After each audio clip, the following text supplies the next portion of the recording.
अस्सलाम वालेकुम बच्चों, once again welcome back to the official portal of UGI. मेरा नाम हसन रज़ा, उम्मीद है आप सब लोग बखैरियत होंगे। हम लोग चैप्टर नंबर 2 के ऊपर डिस्कशन अपनी कर रहे हैं। चैप्टर नंबर 2 के ऊपर पिछली बार लास्ट लेक्चर में हमने एक बहुत अहम लॉन्ग क्वेश्चन किया था।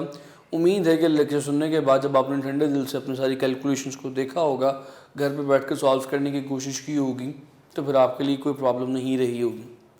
वो टॉपिक आपके लिए मुकम्मल तौर पे नया था, कॉन्सेप्ट आपके लिए नया था, तो उस वक्त तक क्लियर नहीं होगा जब तक कि आपकी प्रॉपर प्रैक्टिस नहीं होगी, जब तक आप उसे एक आधी दफ़ा हाथ से सॉल्व करके डेरिवेशन को नहीं देखेंगे। याद रखिएगा, आपकी फर्स्ट ईयर की book that is full of derivations, calculation और डेरिवेशन से भरी पड़ी है। अगर आप ये सोच लेंगे कि बगैर प्रैक्टिस के फ़र्क कर जाएंगे तो मुश्किल है। Derivations always need practice. The more you will practice, उतनी अच्छे आपके मार्क्स आने के चांसेस हैं। और यकीन कीजिए, फिजिक्स एक ऐसा सब्जेक्ट है कि जिसमें 85 में से 85 मार्क्स आना कोई बड़ी बात नहीं है। पहले दिन मैंने इस पॉइंट को डिस्कस किया था आपके साथ। अच्छा, आज जिस टॉपिक पे बात करनी है that is once again very important topic of long question, products of vector.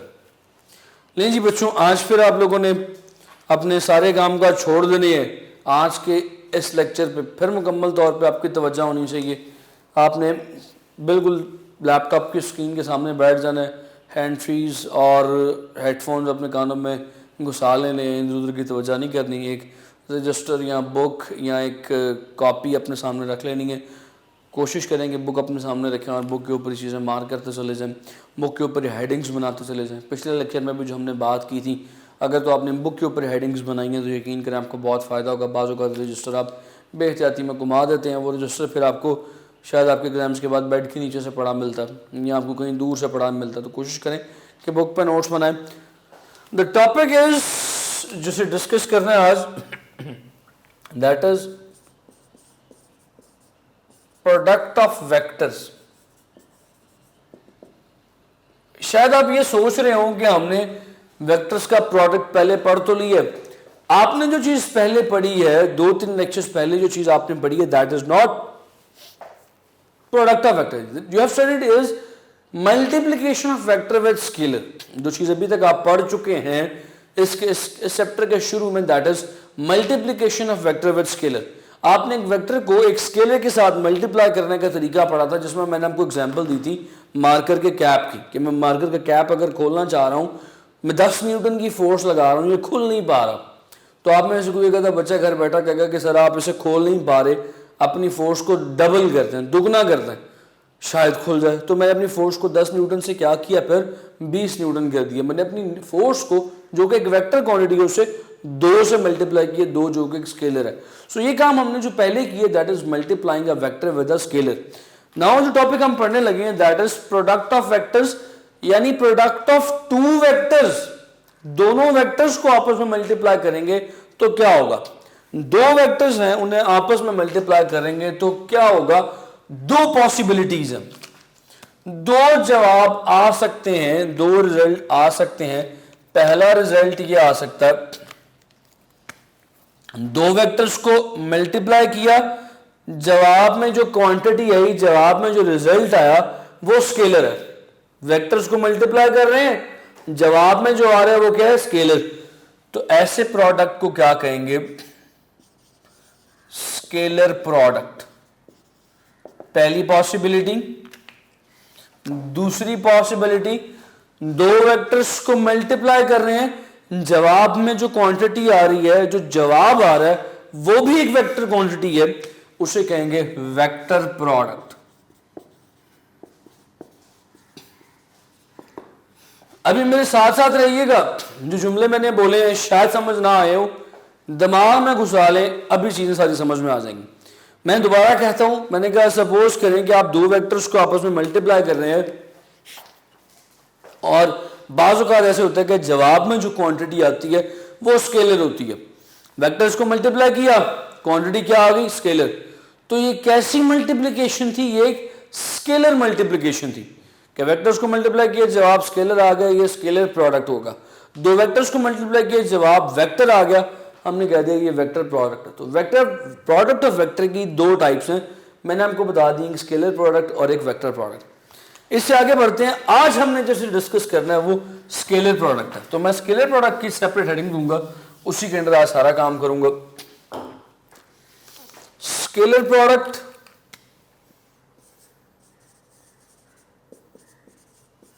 इसे प्यार से एक और नाम भी दिया जाता है, it is also called as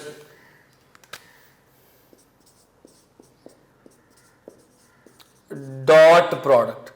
तो आपको दोनों नाम पता होने चाहिए, स्केलर प्रोडक्ट भी कहा जाता है या डॉट प्रोडक्ट भी कहा जाता है।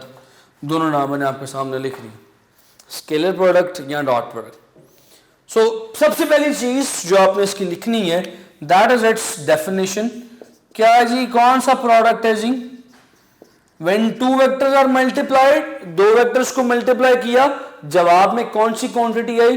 स्केलर क्वांटिटी आई। हम कह देंगे ये एक ऐसा प्रोडक्ट है जो कि स्केलर प्रोडक्ट कहलाता है। अभी मेरे साथ साथ रहिएगा। Product of two vectors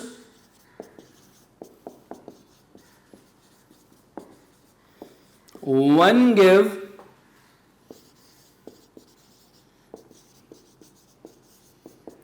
a resultant quantity is called scalar product।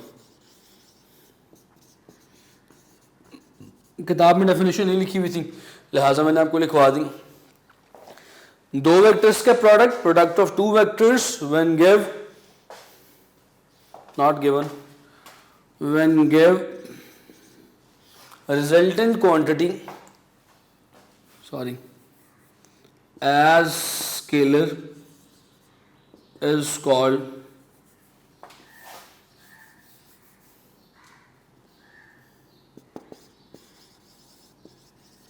Typing mistake हो गई।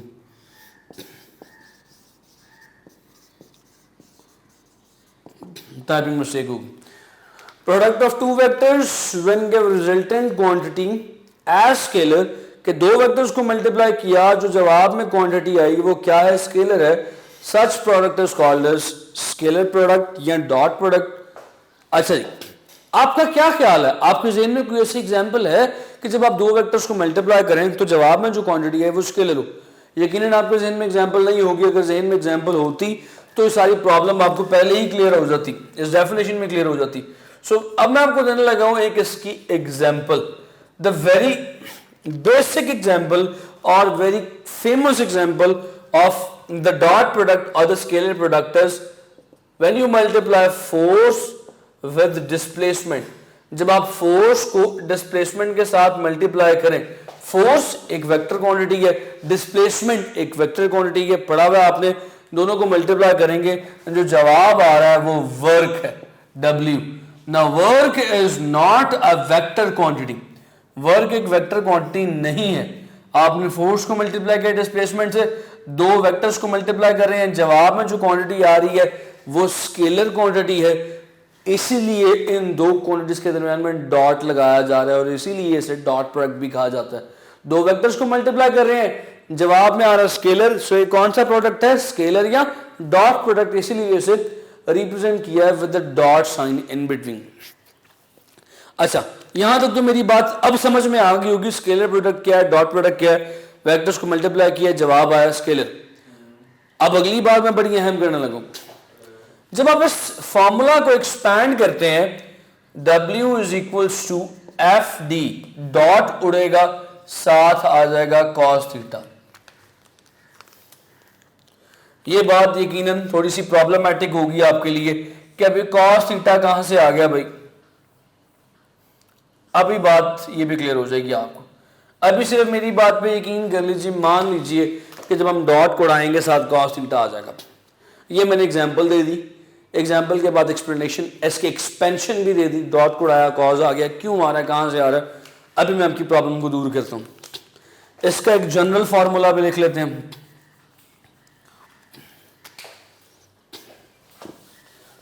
जगह बना लें थोड़ी सी, यहाँ पर डेफिनेशन तो यकीनन आपने लिख ली, बाकी काम मैं पीछे कर देता हूँ।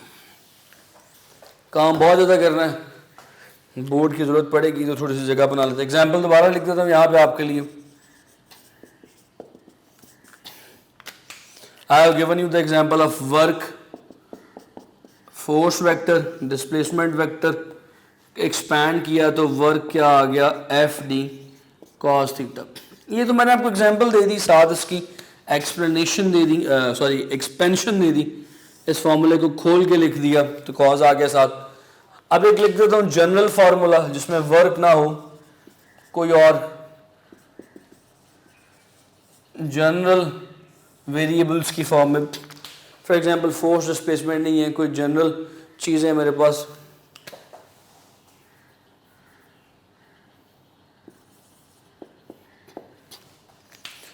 मिसाल के तौर पे मेरे पास वेक्टर ए है जो बी से मल्टीप्लाई हो रहा है, ए डॉट बी, एक्सपैंड करूंगा तो क्या आ जाएगा, ए बी कॉस थीटा आ जाएगा। जनरल फॉर्मूला मेरे पास आ गया।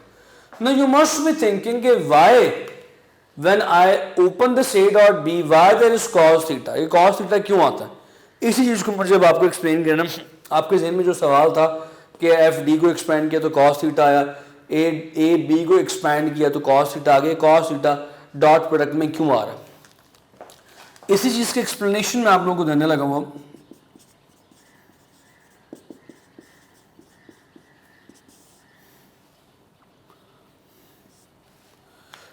बच्चों सपोज कीजिए कि ये एक ब्लॉक है,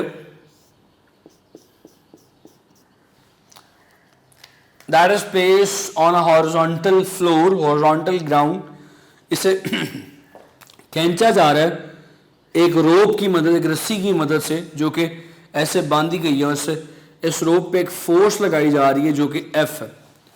this force is making an angle theta with horizontal, ये जमीन के साथ एक एंगल थीटा बना रही है। जब आप इस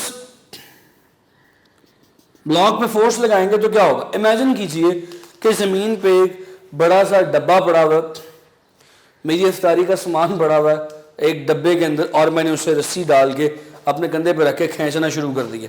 फोर्स लग रही है रस्सी के ऊपर लाइक दिस, तो क्या होगा जब उसे खींचना शुरू करूंगा, क्या वो डब्बा उठता उठता आसमान में चला जाएगा? नहीं, फासला, डिस्प्लेसमेंट कहां कवर होगा, displacement will be covered along x axis. जैसे जैसे खींचता जाऊंगा वो डब्बा, वो ब्लॉक एक्स एक्सिस पे आगे की तरफ ड्रैग होता जाएगा। फोर्स लग रही किसी एंगल पे, डिस्प्लेसमेंट तय हो रहा है अलोंग एक्स एक्सिस। इसका मतलब यह है कि इस फोर्स में कोई ना कोई चीज ऐसी है, कोई ना कोई कंपोनेंट ऐसा है जो इस ब्लॉक को एक्स एक्सिस पे खींच रहा है। फोर्स वो एक्स एक्सिस पे नहीं है, मगर फोर्स का एक कंपोनेंट ऐसा है जो इसे एक्स एक्सिस पे खींच रहा है। अगर मैं इस फोर्स के कंपोनेंट्स ड्रॉ करूं आपके सामने, तो एक कंपोनेंट, अब तो आपको कंपोनेंट्स ड्रॉ करने आ गए, एक कंपोनेंट बनेगा एफ वाई, एक कंपोनेंट बनेगा along x axis that is F x. तो क्या ख्याल है, कौन सा कंपोनेंट है ऐसा जो कि इस ब्लॉक को एक्स एक्सिस पे खींच रहा है? आप सबका जवाब होगा कि सर वो एफ एक्स है, क्योंकि F X is in the direction of displacement, ये डिस्प्लेसमेंट की डायरेक्शन में। तो अब अगर मैं फोर्स का अब अगर मैं वर्क का फॉर्मूला दोबारा लिखूं तो आप जानते हैं, आपने पढ़ा हुआ है, work is equals to product of force, जो आपकी छोटे होते की डेफिनेशन बता रहा हूं, product of force and displacement in the direction of force. तो भाई फोर्स का कौन सा कंपोनेंट डिस्प्लेसमेंट की डायरेक्शन में है, एफ एक्स, तो अब मैं वर्क का फॉर्मूला लिखूंगा F x multiply by displacement. अब आप ये बात भी जानते हैं, आपने पढ़ ली भी है कि एफ एक्स को सॉल्व करूंगा तो क्या आएगा, W is equal to F X is F cos theta into displacement.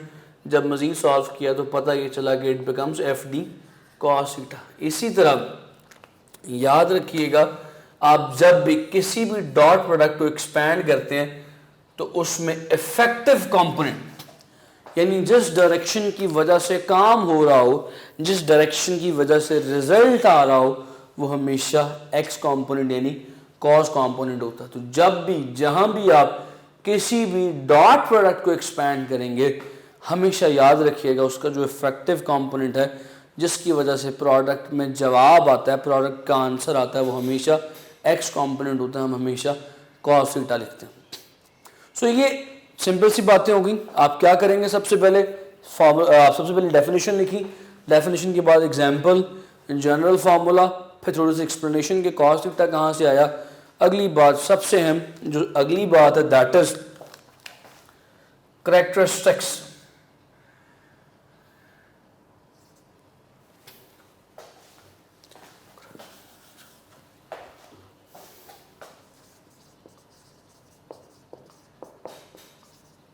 Characteristics of dot product या स्केलर प्रोडक्ट।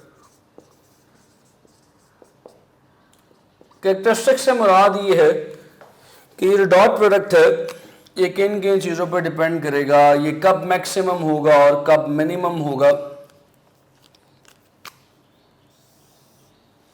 लीजिए पहली कैरेक्टरिस्टिक,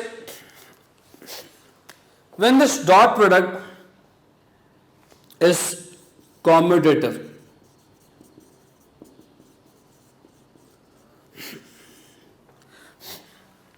क्या ये डॉट प्रोडक्ट कॉम्यूटेटिव होता है कि नहीं होता, मैं कैरेक्टरिस्टिक पहले आपको एक्सप्लेन कर देता हूं। याद रखिएगा ये डॉट प्रोडक्ट जो है, dot product is commutative in nature. Do you know what is meant by commutative? Commutative से क्या मुराद है, कॉम्यूटेटिव किसे कहते हैं? मैं इस साइड से अरेंज कर रहा हूं कि मैंने अब यहां से ही काम शुरू करना है।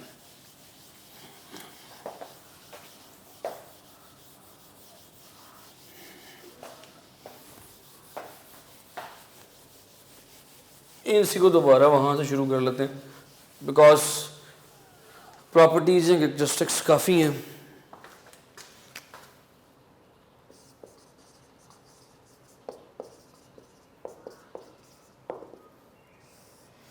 पहली है आपको बताया कॉम्यूटेटिव।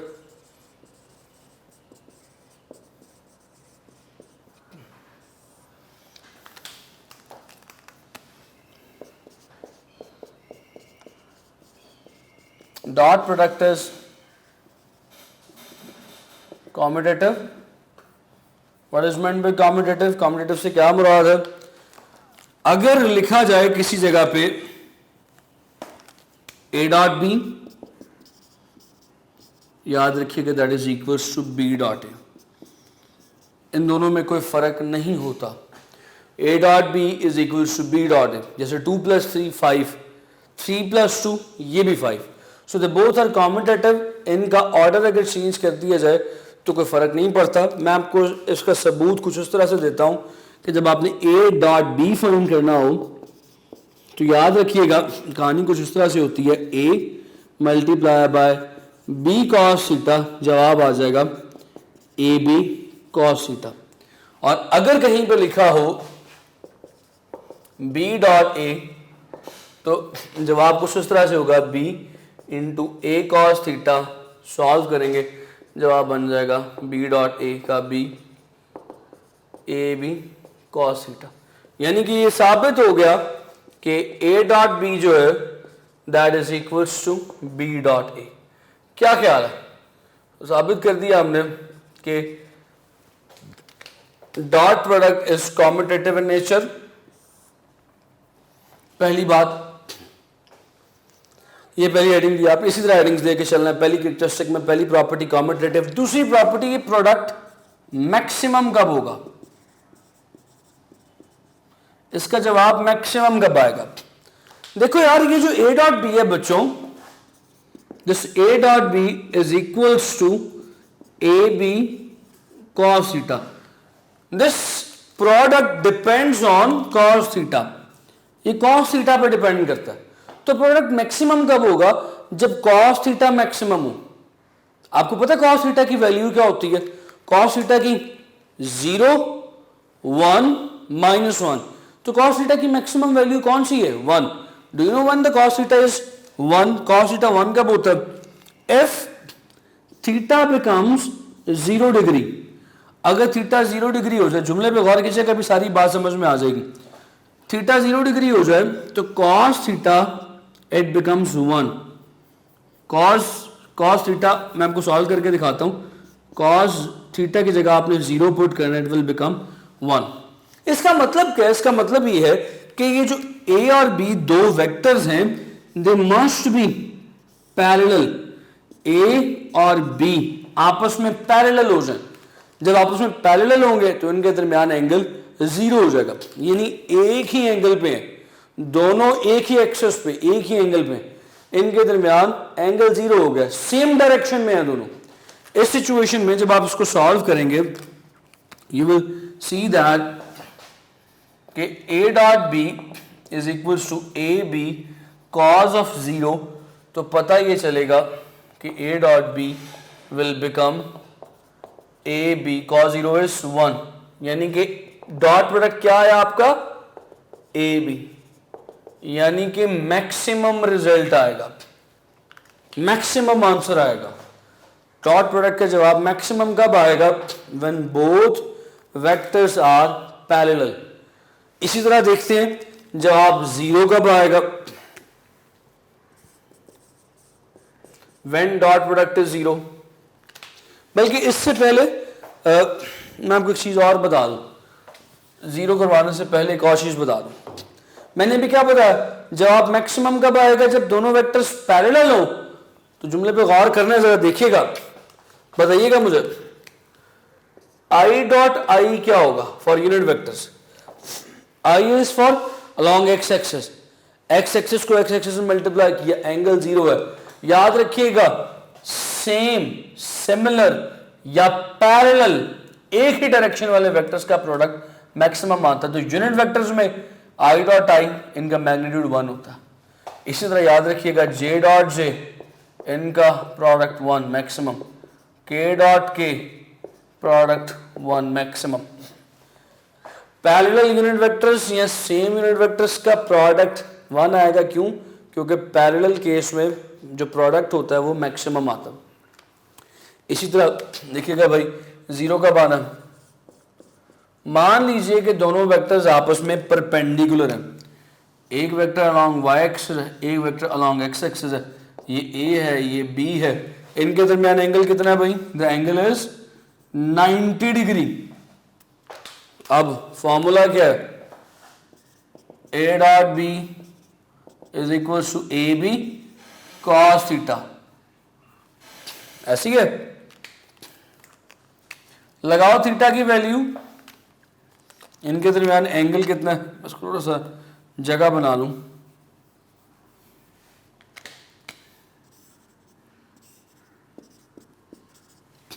हाँ भाई, लगाओ इधर value,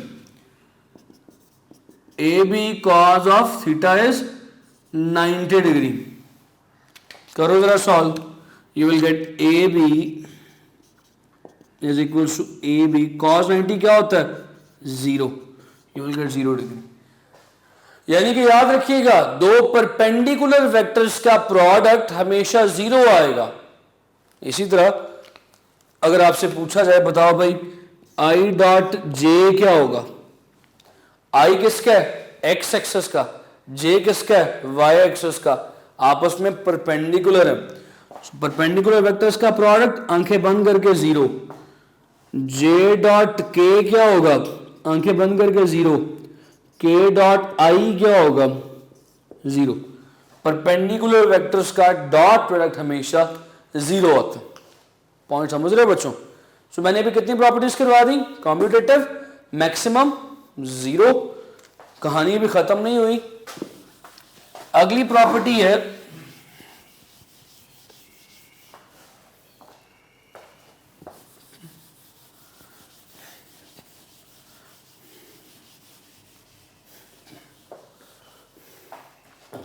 the next property is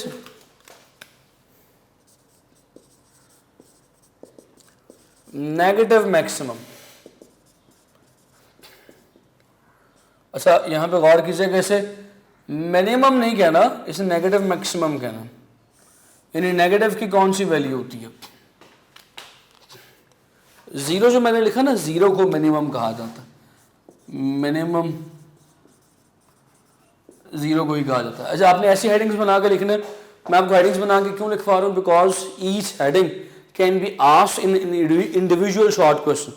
कि भाई बताओ डॉट प्रोडक्ट कॉम्यूटेटिव होता है शॉर्ट क्वेश्चन, तो वही प्रॉपर्टी आपने शॉर्ट क्वेश्चन में लिख देनी है। बताओ मैक्सिमम कब होगा, वही प्रॉपर्टी आपने शॉर्ट में लिखनी है। बताओ जीरो या मिनिमम कब होगा, तो आपने ये प्रॉपर्टी शॉर्ट क्वेश्चन में लिख देनी, ठीक है। अच्छा, when it is negative maximum, negative maximum कब होगा? मान लो यार कि दो वेक्टर जो है वो कुछ इस तरह से हैं कि एक ऊपर की तरफ है ए, एक नीचे की तरफ है B. What is the angle between them? क्या है एंगल? अभी बताया था कि स्ट्रेट लाइन पे जो वेक्टर्स होते हैं उनके दरमियान एंगल होता है 180 डिग्री। ऑपोजिट वेक्टर्स हैं, एंटी पैरेलल हैं। कौन से वेक्टर्स हैं? Anti parallel. पैरेलल क्या होते हैं? सेम डायरेक्शन में ना, सेम डायरेक्शन में पैरेलल, अब ऑपोजिट डायरेक्शन में anti parallel. So in case में क्या होगा जी? A dot B is equals to A B cos of theta.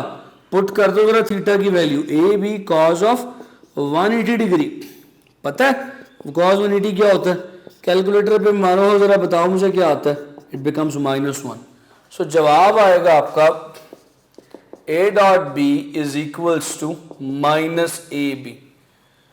So it is negative maximum. ये जो आपका प्रोडक्ट आया इसे आप नेगेटिव मैक्सिमम कहेंगे। आपकी नेगेटिव मैक्सिमम की प्रॉपर्टी भी होगी।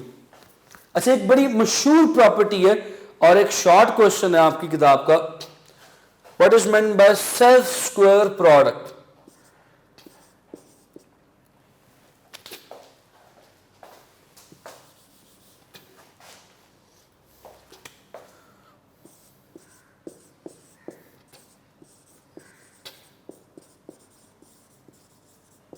What is meant by self square product of two vectors? Self square product क्या होता है जी? मान लीजिए कि दो वेक्टर्स हैं और दोनों सेम वेक्टर्स हैं, आप उन्हें मल्टीप्लाई कर रहे हैं। फॉर एग्जांपल अब ए डॉट बी नहीं है, ए डॉट ए है। क्या ख्याल है क्या होगा? A dot A will be equals to A into A cos of theta, ठीक है। अब एक वेक्टर का खुद से ही एंगल कितना होगा? जीरो। एक वेक्टर खुद के पैरेलल है, ये ए है, तो भाई इसका इसके साथ एंगल क्या है? जीरो है। कोई एंगल नहीं है, यहाँ पे एंगल बन ही नहीं रहा, एंगल जीरो है। पॉइंट समझ रहे हो? तो ये हो जाएगा a dot a is equals to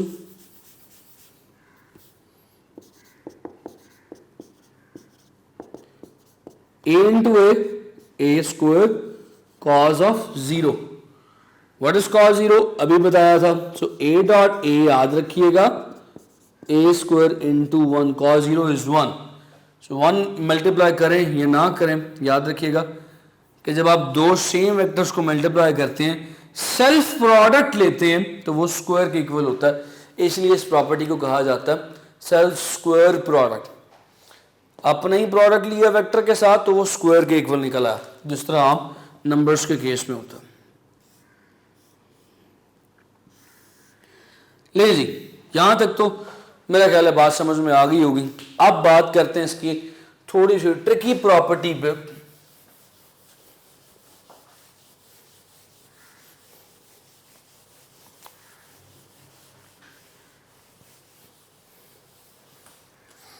सो मान लीजिए कि अब आपको कहा जा रहा है to find the product bye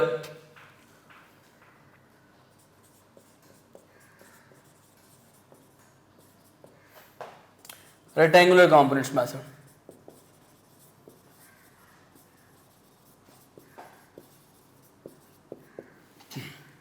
अब आपने प्रोडक्ट फाइंड करना है बाय यूजिंग रेक्टेंगुलर कंपोनेंट। समझाता हूं कैसे। अब आपको वेक्टर नहीं दिया गया, वेक्टर के रेक्टेंगुलर कंपोनेंट्स दिए गए हैं।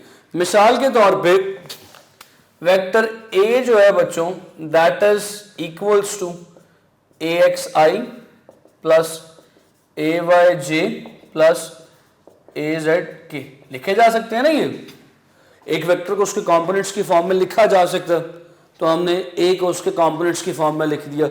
इसी तरह एक वेक्टर हमारे पास है B, that is equals to B x I plus B Y J plus B Z के। अब आपसे क्या कह रहे हैं कि भाई बताओ ए डॉट बी कैलकुलेट करके ये क्या होगा। अब आपने ए डॉट बी कैलकुलेट करना है। अब आप कैसे करेंगे जरा देखिएगा, तो वजह मेजर रखिएगा। आप जानते हैं कि जब आपने दो चीज़ों को मल्टीप्लाई करना हो तो सिंपली लेफ्ट हैंड साइड को लेफ्ट हैंड साइड में, राइट हैंड साइड को राइट हैंड साइड में मल्टीप्लाई करते हैं। A dot B is equals to a क्या है जी, a x I plus A Y J plus A Z k multiply by dot b x I plus B Y J plus B Z k. क्या ख्याल है, ऐसे लिख सकता हूं ना मैं सिंपल मल्टीप्लिकेशन के लिए। अब मुझे क्या करना है, मल्टीप्लिकेशन करनी है। मैथ्स वालों, मैट्रिक में जिन्होंने पढ़ा हुआ, सब ने पढ़ा हुआ, सब जानते हैं कि पहली टर्म को तीनों के साथ मल्टीप्लाई करना है। तो शुरू हो जाओ। ए एक्स आई को मल्टीप्लाई किया बी एक्स आई से, लिख सकता हूं ए एक्स आई इंटू बी एक्स आई प्लस इसको बी वाई के साथ किया ए एक्स आई बी वाई जे प्लस ए एक्स आई बी जेड के। हो गया, क्या ख्याल है, हो गया। अब इस ए वाई जे को तीनों से करो। ए वाई जे बी एक्स आई प्लस ए वाई जे बी वाई जे प्लस ए वाई जे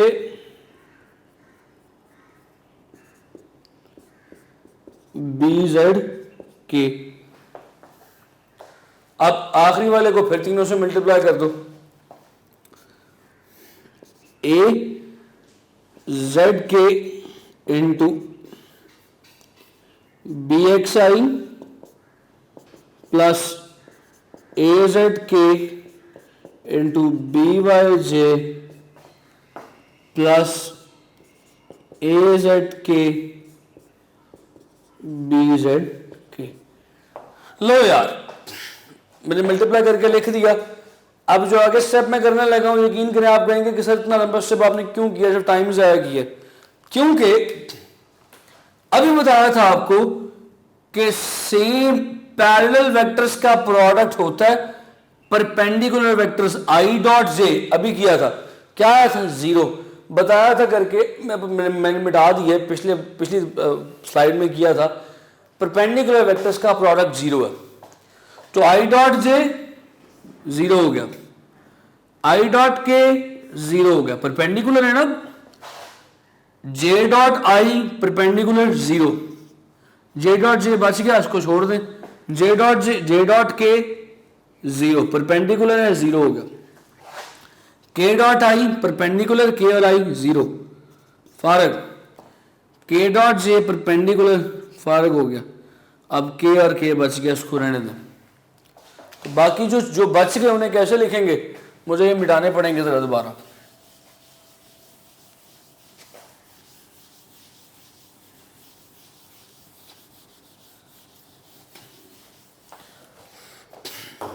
तो भाई जो बच गए उन्हें कैसे लिखेंगे, A dot B is equals to A X B x. I dot I क्या था बताया था, आई डॉट आई इज 1, तो भाई लिख दो ए एक्स बी एक्स आ गया, प्लस ये भी गया, ये भी गया, ये भी गया, a y b Y. J dot j क्या था 1, सो पीछे क्या बचा, a y b y plus इसी तरह a z b z. So अगर आपको रेक्टेंगुलर कंपोनेंट्स दे दिए जाए मल्टीप्लाई करने के लिए, तो डॉट प्रोडक्ट फाइंड करना हो तो कोई बड़ी बात नहीं है, सिर्फ आपने एक्स वाले को एक्स वाले से मल्टीप्लाई करना है, वाई वाले को वाई, मैं नहीं डब्बा बना रहा है खराब हो जाता, वाई वाले को वाई वाले से मल्टीप्लाई करना है, और सॉरी जेड वाले को जेड वाले से मल्टीप्लाई करना है। आपके पास जवाब आ गया। क्या ख्याल है, बात समझ में आती है बच्चों?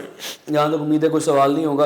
एक आखिरी कैरेक्टरिस्टिक, एक आखिरी प्रॉपर्टी, उसके बाद हम आज के लेक्चर को वाइंड अप करेंगे। एक आखिरी प्रॉपर्टी ये है कि आपको अगर लेट से डायरेक्शन फाइंड करने को दे दी जाए, डायरेक्शन या मैं अच्छे अल्फाज में कहूँ angle between two vectors find करने को दे दिया जाए,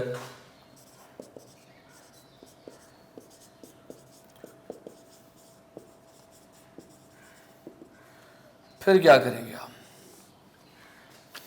मिसाल के तौर पे ये है जनाब बी, ये है वेक्टर ए, इनके दरमियान थीटा एंगल फाइंड करना, वो कैसे करेंगे? आप जानते हैं बच्चों A dot B is equals to A B cos theta, मसला हल हो गया। This cos theta is equals to A dot B over A B. अब कोई समझ नहीं आएगी, न्यूमेरिकल्स करवाऊंगा तब समझ आएगी। अब इसे फॉर्मूला समझ लें, ऐसे ही है। थीटा कैसे आएगा? Theta would be equals to cos inverse A dot B over A B.